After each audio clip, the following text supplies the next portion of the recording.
আর এবার পুরো নিয়োগ দুর্নীতি মামলায় ইডি হাজিরা। আগে মদন মিত্রের দুই ছেলেকে জিজ্ঞাসাবাদ, এবার মদন মিত্রের স্ত্রীর হাজিরা। কখন তিনি গেলেন ইডি দপ্তরে জানার চেষ্টা করব, তবে তার আগে আপনাদের আরো একবার জানাবো পুরো নিয়োগ দুর্নীতি মামলায় ইডি হাজিরা মদন মিত্রের স্ত্রীর।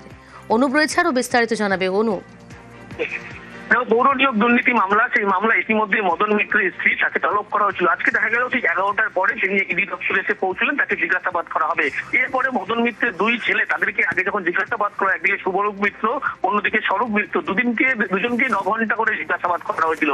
এবং সেই জিজ্ঞাসাবাদের মূলত সূত্র ধরে লক্ষ্য করা যায় শুধুমাত্র এই জিজ্ঞাসাবাদের কারণ কামারহাটি পৌরসভাতে 125 জনের চাকরি হয়েছিল, সেটা বেনিয়ম ভাবে হয়েছিল, ঘুষে টাকা অঙ্কে হয়েছিল বলে এমনটা তথ্য পায়। সেই কারণে আইটি রিটার্ন সংক্রান্ত অ্যাকাউন্ট সংক্রান্ত তথ্য নিয়ে প্রত্যেককে হাজিরা দিতে বলা হয়েছিল।